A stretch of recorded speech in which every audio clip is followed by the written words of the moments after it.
biggest obstacle and how you overcame it? Because every business has multiple obstacles throughout the years, especially going on 20 years. But there hasn't been some point that you were like, I'm going to throw in the towel at this point. Why did I keep going? I think I'm just gonna go like this is 100% just. This is what we want to hear. This is like so. this is keeping it like I don't like talking about this really like just all the time, but I'm a type 1 diabetic. So the biggest obstacle for me was I got diagnosed with diabetic retinopathy, which affects your eyes. I had some bleeding in my back of my eye, and I couldn't see out of an eye for a while. I got operations and everything, but really, I mean, it was hard.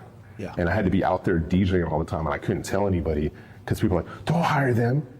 He might go blind, and what's going to happen with our client? And it's like, even if I was blind, I'd out DJ some of these guys. Like, it wasn't even matter. Like, come on, man. Like, But you didn't want that to be a stigma. no, and it was like, you know, trying to keep everything together. But I think with diabetes, there's like a stigma. Like, it's you blame the people suffering from the condition like it's their fault. And it's like, I'm like, really? Like, it's so ridiculous, and there's so many misconceptions about that condition and how it affects people. Type 1's an autoimmune disease, you know, so it's not, there's nothing diet related or anything like that. So it's like that part to have that, but then to know, and when this comes into business, like some of the stuff, like starting businesses and stuff, not having health insurance when you're starting out because you're just grinding and it's like fun, and you jumped away from the regular, you know, 9 to 5 thing, and you're like, and that's like, we're trying to create businesses like, you know, like small business. Sobering, right? Yeah, small businesses create so much wealth and backbone of America. And it's like the fact that people don't have health insurance and then have to deal with all this stuff to try and navigate that stuff when it's something that could be remedied, you know.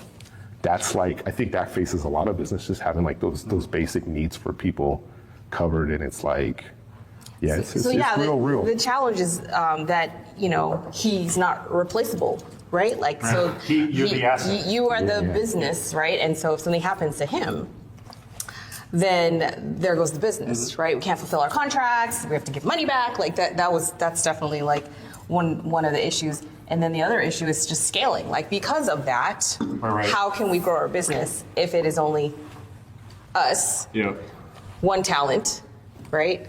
So we've tried different things on how to scale our business. We've had trial and error. We've had different rosters of DJs, bringing on teams. You know, we're not the employee type, so we're like not trying to have employees. So we're really we're our 1099 subcontract. Yeah. So our strategy was, we want talented DJs that have some sense that we can, you know, instruct and guide on how we do things in the wedding industry. Some are great, some are not great. And that is the challenge, you know, still to this day, is how to scale this business when we focus on the art of DJing and is very particular to the artists that are providing service. Because with that, even though if they're good DJ, I'm guessing they still have to have a huge passion besides what they do, correct? Yeah. Because if they lack the passion and someone hires you and they go out there and then they take it, then it reflects negatively on your business. Right, and it's also brand, right, you know? And it's also customer service. You know, you're working with the couple, you're working with other vendors, you're working with all the players involved that put together an event, and so there's that part of your personality that has to be amicable as well as being a talent in what you do. So finding those people, it's always hard to find. You know.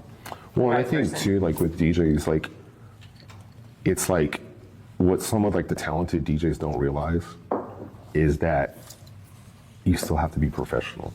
Right. Like, you still got to show up. You can't show up to work all messed up and doing all sort of crazy stuff. Like, you know, you have to be like customer service to people. You got to, you know, it's not about you, it's about the client and what's making them like have the best day of their life.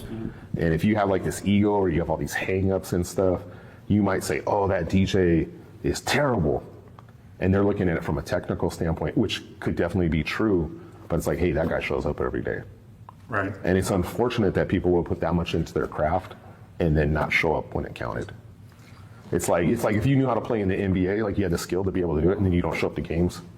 Yeah, you're not making it on the roster. No, Not getting chosen. it's the NBA finals, and I think I'm gonna just not show up today, or I'm gonna stay out all night and party and then show up messed up, or I'm gonna ignore practice and not know what's going on with the team. It's like, if you have the talent, man, like take it serious. Like what I think that's any business though. There's tons of talented people that they get up in their own hangups and stuff. But I think as business owners, the challenge with that is kind of being able to discern and recognize that as you go and know you learn as you go, like what to watch out for, red flags, and stuff